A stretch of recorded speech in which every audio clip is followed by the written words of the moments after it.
आप सभी लोग का स्वागत है आपके अपने चैनल एडू गुरु में। आज हम लोग करेंगे यहाँ पास क्लास 5 से हिंदी कार्य पुस्तिका कोपल से पाठ 21 करेंगे आज, जिसका नाम है ईद। उस वीडियो स्टार्ट करें इससे पहले रिक्वेस्ट है कि आप लोग इस चैनल को सब्सक्राइब कर लीजिए, ताकि इसके बाद भी जो अलग अलग सब्जेक्ट का वीडियो बनाएंगे तो वो आपको मिलते रहे। पहला क्वेश्चन है, खाली स्थानों में पर्व के नाम भरिए। सेवई की आई है तो ईद। रंग अबीर ले आई तो रंग अबीर का कौन लाता है? होली। बैसाख ले आया, बैसाख क्या लाता है? तो एक त्यौहार होता है बैसाखी। राखी का त्यौहार कौन है? रक्षाबंधन। रक्षाबंधन। उसी तरह से दुर्गा माँ कहलाती हैं तो उसको बोलते हैं दशहरा बोलते हैं, या दुर्गा पूजा ही बोलते हैं। दशहरा, या इसको बोल सकते हैं दुर्गा पूजा। ईसा मसीह कहलाते हैं तो ईसा मसीह से होता है कौन सा पर्व? क्रिसमस। क्वेश्चन नंबर 2 देखिए, नीचे दिए गए शब्दों के समान अर्थ वाले शब्दों को लिखिए। जैसे गुरु, तो गुरु का हो जाएगा शिक्षक बोलते हैं। गुरु मतलब होता है शिक्षक, या इसी को बोलते हैं, इन्हीं को आचार्य। तो गुरु का तो हो गया शिक्षक या आचार्य। धन का होता है संपत्ति। क्या होता है? संपत्ति या दौलत। बालक का होता है लड़का। बालक मतलब क्या होता है? लड़का, बच्चा भी बोल सकते हैं, या शिशु। तो आप लोग को एक ही लिखना है, हम यहाँ 3 लिख दे रहे हैं, आपको जो आसान लगे वो लिखिए। गरीब का हो जाएगा दरिद्र, या उसी को बोलते हैं निर्धन, या बोलेंगे कंगाल, या एक और बोलते हैं दीन। दीन मतलब ही गरीब होता है, ये दिन। रात को बोलते हैं हम लोग रात्रि, या उसका नाम है रजनी, निशा और यामिनी, और रैन भी बोलते हैं रात को। उसी तरह से मछली का होता है मीन। मछली को बोलते हैं मीन, मत्स्य, मकर, और शफरी भी बोलते हैं मछली को, शफरी। तीसरा क्वेश्चन है, नीचे दिए गए शब्दों के अर्थ लिखकर वाक्य बनाइए। जैसे इंतकाल। इंतकाल मतलब होता है मौत, मृत्यु, या बोलते हैं परलोकवास। तो गांव के मुखिया के एकाएक मतलब अचानक इंतकाल की खबर सुनकर सब सन्न रह गए। खा में उत्साह। उत्साह मतलब होता है उमंग या हौसला। बच्चों ने देशभक्ति गीत पूरे उत्साह के साथ गाए। गा में उपयोग। उपयोग का हिंदी होता है इस्तेमाल, व्यवहार में लाना। हमें समय का सही उपयोग करना चाहिए। हमें समय का सही उपयोग करना चाहिए। तंगहाली मतलब होता है गरीबी, अभाव, परेशानी। तो तंगहाली के कारण उसके सपने धुंधले होते जा रहे थे, लेकिन उसने हार नहीं मानी। अवाक। अवाक मतलब होता है चकित या स्तब्ध। जब मैंने कक्षा के सबसे तेज बच्चे को परीक्षा में फेल होते देखा तो मैं अवाक रह गया, मतलब मैं चकित रह गया। नाज का मतलब होता है गर्व करना या अभिमान। राहुल को अपनी दौलत का बहुत नाज था। चौथा क्वेश्चन है, गद्यांश के आधार पर निम्नलिखित प्रश्नों के उत्तर दीजिए। परिधि बगीचे की चिड़ियों को देख रही थी, तभी एक छोटी चिड़िया फुदकती हुई सामने के गुड़हल के फूल पर झूल गई। परिधि पास खड़ी माँ से बोली, माँ, इतनी छोटी चिड़िया फूल को क्यों तोड़ रही है?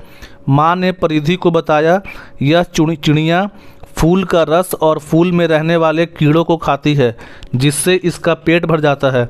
इसे गुंजन पक्षी कहते हैं। परिधि ने गुलाब की झाड़ियों के बीच छोटा सा घोंसला देखा, जिसमें 2 छोटे अंडे थे। घोंसला छोटा था। परिधि सोच रही थी कल पापा से बात करेगी चिड़िया का घोंसला बड़ा करने के लिए, ताकि वह अपने बच्चों के साथ आराम से रह सके। अब का में क्वेश्चन है, छोटी चिड़िया को देखकर परिधि ने क्या सोचा?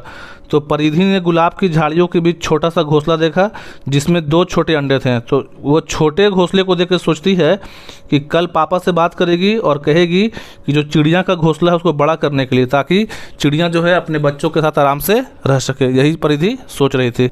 खा में है, परिधि चिड़िया का घोंसला बड़ा क्यों करवाना चाहती थी? परिधि को चिड़िया का घोंसला छोटा लगा, इसलिए पापा से कहकर वह घोंसला बड़ा करवाना चाहती थी, ताकि चिड़िया बच्चों के साथ आराम से रह सके। 5वां क्वेश्चन है, आप कौन कौन से त्यौहार मनाते हैं? 2 त्योहारों के बारे में लिखिए। पहला है ईद। देखिए, ईद उल फित्र मुसलमानों का एक प्रमुख और खुशी का त्यौहार है।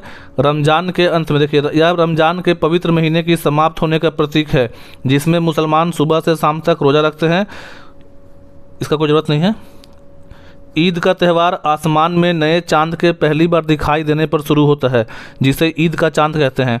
इस दिन मुसलमान नए कपड़े पहनकर मस्जिदों या ईदगाहों में विशेष नमाज अदा करते हैं और अल्लाह का शुक्रिया अदा करते हैं। लोग एक दूसरे को ईदी या उसको बोलते हैं उपहार या पैसे देते हैं और रिश्तों में मिठास लाते हैं। ईद के मौके पर मीठी सेवइयाँ और अन्य स्वादिष्ट पकवान बनाए जाते हैं, जो इस त्यौहार का खास हिस्सा है। त्यौहार के दिन लोग एक दूसरे के घर जाते हैं, गले मिलते हैं और अपनी खुशियाँ बांटते हैं। दूसरा त्यौहार लिखे हैं दशहरा। दशहरा हिंदू धर्म का एक प्रमुख पर्व है, जिसे विजयदशमी के नाम से भी जानते हैं। यह बुराई पर अच्छाई की जीत का प्रतीक है और भगवान राम की रावण पर विजय के उपलक्ष्य में मनाया जाता है। दशहरा नवरात्रि के 9 दिनों के बाद 10वें दिन मनाते हैं। इस दिन लोग रावण, कुंभकर्ण और मेघनाथ के पुतले जलाकर खुशी मनाते हैं। यह पर्व हमें सिखाता है कि बुराई चाहे कितनी भी शक्तिशाली हो, उसका अंत निश्चित होता है। दशहरा हमें धैर्य, करुणा और त्याग के साथ साथ धर्म के मार्ग पर चलने की प्रेरणा देता है।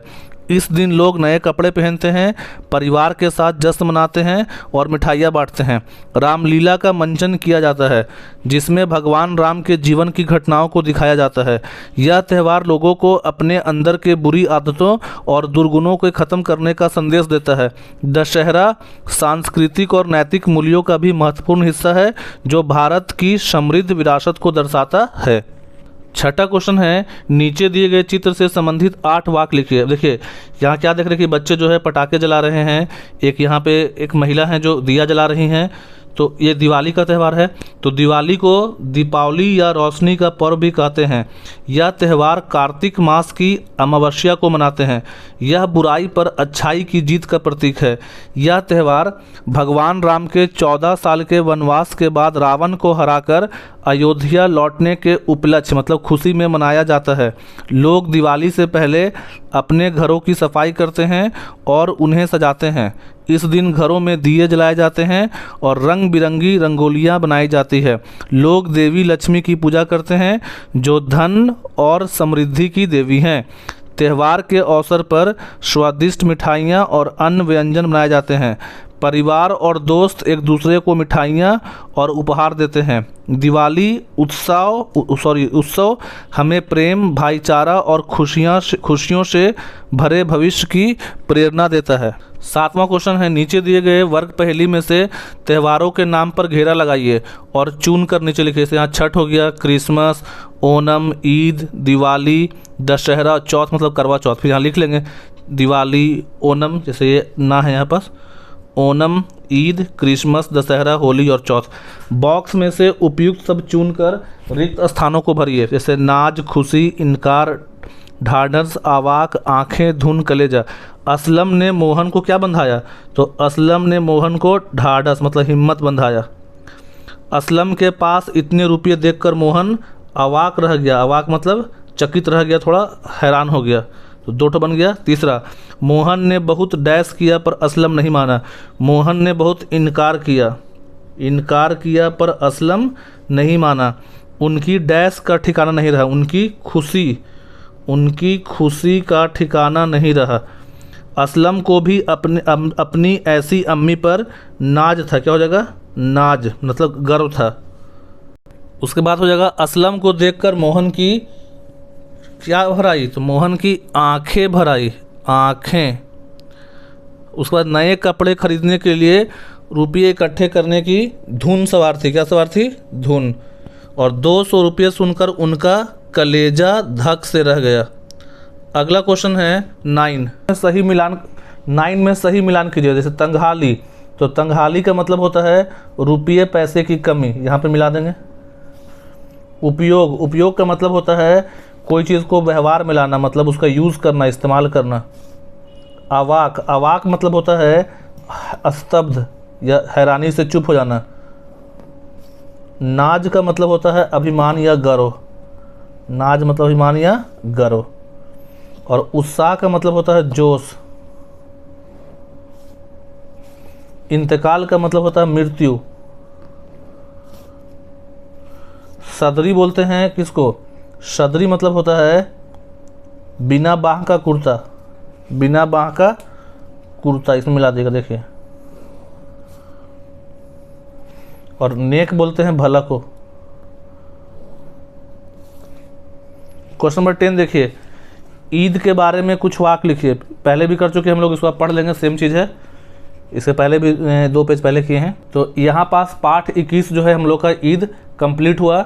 उम्मीद है आपको वीडियो पसंद आएगा, और वीडियो पे अपना कमेंट जरूर कीजिए कि आपको कैसा लगा, मतलब आपके लिए हेल्पफुल है नहीं है, दूसरे सब्जेक्ट का बनाया जाए कि नहीं बनाया जाए। और प्लीज़ वीडियो पे कमेंट कीजिए और चैनल को सब्सक्राइब कीजिए और दोस्तों के साथ शेयर कीजिए। Thank you.